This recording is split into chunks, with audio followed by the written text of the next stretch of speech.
Hello friends, ನಮಸ್ಕಾರ. ಕೀರ್ತಿ simple ಅಡುಗೆಗೆ ಸ್ವಾಗತ. ಇವತ್ತು ನಾನು ಹಾಗಲಕಾಯಿ ಪಲ್ಯ ಮಾಡೋದನ್ನು ತೋರಿಸ್ಕೊಡ್ತೇನೆ ನೋಡ್ರಿ.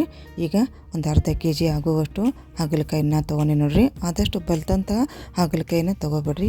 ಈ ರೀತಿ ಎಳೆಯಾದಂತಹ ಹಾಗಲಕಾಯಿನ ತೊಗೋಬೇಕಾಗತ್ತೆ ನೋಡ್ರಿ. ನಾವು ಅಂದರೆ ಟೇಸ್ಟಿಯಾಗಿ ಬರ್ತಿತ್ತು ಅದು ಈ ರೀತಿ ತೊಗೊಂಡ್ರೆ ನಾವು. ಈಗ ಹಾಗಲಕಾಯಿನ ನೀಟಾಗಿ ತೊಳ್ಕೊಂಡು ರೆಡಿ ಮಾಡಿ ಇಟ್ಕೊಂಡಿದ್ನಿ. ಈಗ ಇದನ್ನ ಕಟ್ ಮಾಡ್ಕೊಂಬಿಡೋಣ್ರಿ.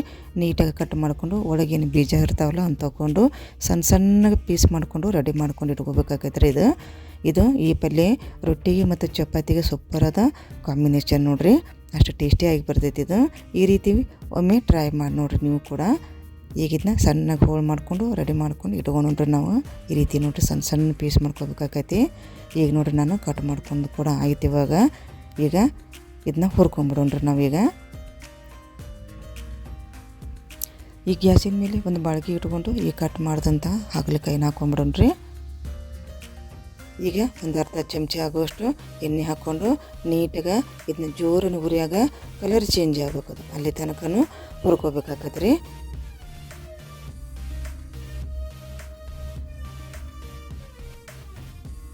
ಈಗ ನೋಡ್ರಿ ಆದಷ್ಟು ಆಗಾಕ ಮಂತಿ ಹುರಿದದ್ದು ಇನ್ನೊಂದು ಸ್ವಲ್ಪ ಹೊತ್ತು ಕಲರ್ ಚೇಂಜ್ ಆಗ್ಬೇಕದು ಅಲ್ಲಿ ತನಕ ನಾವು ಹುರ್ಕೋಬೇಕಾಗತ್ತೆ ರೀ ಇದನ್ನ. ಈಗ ನೋಡ್ರಿ ಕಲರ್ ಚೇಂಜ್ ಆಗ್ತದೆ. ಇಷ್ಟು ಕಲರ್ ಚೇಂಜ್ ಆಗ್ಬೇಕದು ಅಲ್ಲಿ ತನಕನೂ ಇದನ್ನು ಒಂದು 5 ನಿಮಿಷ ಹುರ್ಕೋಬೇಕಾಗತ್ತೆ ನೋಡ್ರಿ. ಅಂದರೆ ಕೈ ಹೋಗ್ತೈತ್ರಿ ಅದು ಈ ರೀತಿ ಹುರ್ಕೊಂಡ್ಬಿಟ್ರೆ. ಇವಾಗ ಉಳ್ಳಾಗಡ್ಡಿ ಹಾಕ್ಕೊಂಡ್ರಿ. ಈಗ ಒಂದು ಉಳ್ಳಾಗಡ್ಡಿನ ಸಣ್ಣದ ಕಟ್ ಮಾಡ್ಕೊಂಡಿದ್ನಿ. ಈಗ ಇದಕ್ಕೆ ಹುರಿದಂತಹ ಹಾಗಲಕಾಯಿಗೆ ಹಾಕ್ಕೊಂಡ್ಬಿಡ್ತೇನೆ ರೀ. ಈಗ ಹಾಕ್ಕೊಂಡು ಇದನ್ನು ಸ್ವಲ್ಪ ಎಣ್ಣೆ ಹಾಕ್ಕೊಂಡು ಜೋರನ್ನು ಉರಿಯಾಗ ಇದನ್ನು ಹುರಿಬೇಕಾಗತ್ತೆ ರೀ. ಈಗ ನೋಡಿರಿ ಒಂದು ಅರ್ಧ ಚಮಚನ ನಾನು ಎಣ್ಣೆ ಹಾಕ್ಕೊಂಡೆ. ಆದಷ್ಟು ಜೋರನ್ನು ಉರಿಯಾಗ ಕಲರ್ ಚೇಂಜ್ ಆಗ್ಬೇಕದು ಉಳ್ಳಾಗಡ್ಡಿದು ಅಲ್ಲಿ ತನಕ ನಾವು ಹುರ್ಕೋಬೇಕಾಗತ್ತೆ ರೀ. ಈಗ ನೋಡಿರಿ ಕಲರ್ ಪೂರ್ತಿ ಚೇಂಜ್ ಆಗಿ ಈಗ ಉಳ್ಳಾಗಡ್ಡಿ ಇದ್ರ ಜೊತೆ ಮಿಕ್ಸ್ ಆಯ್ತು ನೋಡ್ರಿ. ಈಗ ಅಲ್ಲಿ ತನಕ ಹುರ್ಕೋಬೇಕಾಗೈತಿ. ಇವಾಗ ಒಂದು ಟೊಮೆಟೊನ ಹಾಕ್ಕೊಂಬಿಡೋಣ್ರಿ. ಈಗ ಟೊಮೆಟೊನ ಹಾಕಿ ಚಲೋ ಹೊತ್ತಂಗೆ ಇದನ್ನು ಕೂಡ ಜೋರನ್ನು ಉರಿಯಾಗ ಸಾಫ್ಟ್ ಆಗ್ಬೇಕ್ರಿ ಅದು ಟೊಮೆಟೊನು ಅಲ್ಲಿ ತನಕ ಹುರ್ಕೋಬೇಕಾಗತ್ತೆ ರೀ ಇದನ್ನ.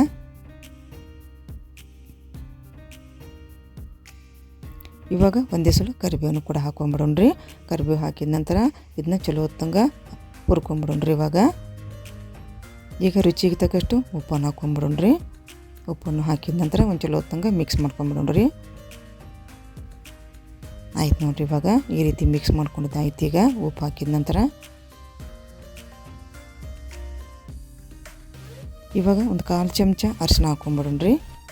ಅರಿಶಿನ ಕಲರಿಗೆ ಹಾಕ್ಕೊಂಡು ಈಗ ಒಂದು ಅರ್ಧ ಚಮಚ ಕೆಂಪು ಖಾರದ ಪೌಡ್ರ್ ಹಾಕ್ಕೊಂಡು ನೋಡಿರಿ. ನೀವು ಹಸಿಮೆಣ್ಸಿನ್ಕಾಯಿ ಪೇಸ್ಟನ್ನು ಕೂಡ ಹಾಕ್ಕೊಂಡು ಮಾಡ್ಕೋಬೋದು. ನಾ ಇಲ್ಲಿ ಕೆಂಪು ಖಾರದ ಪೌಡ್ರನ್ನ ಒಂದು ಅರ್ಧ ಚಮಚ ಹಾಕ್ಕೊಂಡು ನೋಡಿರಿ. ಹಾಕ್ಕೊಂಡ ನಂತರ ಚಲೋ ಹೊತ್ತಂಗೆ ಇದನ್ನ ಹುರ್ಕೋಬೇಕಾಗೈತಿ. ಇವಾಗ ಕೊತ್ತಂಬರಿ ಹಾಕ್ಕೊಂಬಿಡೋಣ್ರಿ. ಕೊತ್ತಂಬರಿನ ಹಾಕ್ಕೊಂಡು ಚಲೋ ಹೊತ್ತಂಗೆ ಇದನ್ನು ಕೂಡ ಹುರ್ಕೋಬೇಕಾಗತ್ತೆ ನಾವು. ಈ ರೀತಿ ಹುರ್ಕೋಬೇಕು ನೋಡ್ರಿ ಇದನ್ನ.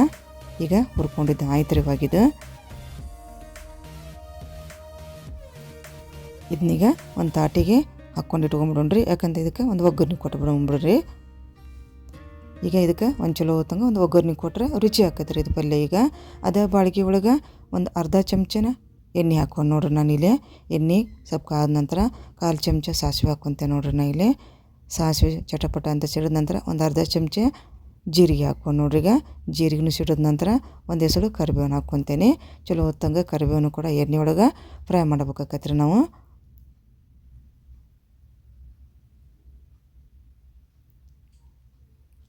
ಇವಾಗ ಹುರಿದಂತಹ ಹಾಗಲಕಾಯಿನ ಹಾಕ್ಕೊಂಬಿಡೋಣ್ರಿ. ಇವಾಗ ಹಾಕಿ ಚಲೋ ಹೊತ್ತಂಗೆ ಒಗ್ಗರಣೆ ಜೊತೆ ಮಿಕ್ಸ್ ಮಾಡ್ಕೊಂಬಿಡೋಣ್ರಿ. ಇವಾಗ ನೋಡಿರಿ ಗುರೋಳ್ಳು ಪೌಡ್ರ್ ಹಾಕ್ಕೊಂಡು ನಾನು 1 ಚಮಚ. ಈಗ 1 ಚಮಚ ಶೇಂಗಾ ಪೌಡ್ರ್ ಹಾಕ್ಕೊಂಡೆ. ಶೇಂಗಾ ಮತ್ತು ಗುರೆಳನ್ನ ನೀಟಾಗಿ ಹುರ್ಕೊಂಡು ಪೌಡ್ರ್ ಮಾಡ್ಕೊಂಡು ಇಟ್ಕೊಂಡಿದ್ದು ನಾನು. ಅದು 1 ಚಮಚ ಹಾಕ್ಕೊಂಡು ನೋಡ್ರಿ. ಈಗ ಗುರೋಳು 1 ಚಮಚ ಮತ್ತು ಶೇಂಗಾ ಪೌಡ್ರ್ 1 ಚಮಚ ಹಾಕ್ಕೊಂಡು ಚಲೋ ಹೊತ್ತಂಗೆ ಮಿಕ್ಸ್ ಮಾಡ್ಕೊಂಡು ನೋಡ್ರಿ. ಇವಾಗ ನಾನು ಈಗ ರೆಡಿ ಆಯ್ತು ನೋಡ್ರಿ ಹಾಗಲಕಾಯಿ ಪಲ್ಯ. ಇದು ರೊಟ್ಟಿಗೆ ಮತ್ತು ಚಪಾತಿಗೆ ಸೂಪರಾದ ಕಾಂಬಿನೇಷನ್ ನೋಡ್ರಿ. ಇದು ಬಾಕ್ಸಿಗೆ ಕೂಡ ಹಾಕ್ಕೊಂಡು ಹೋಗ್ಬೋದು. ಈ ರೀತಿ ಮಾಡಿ ನೋಡ್ರಿ.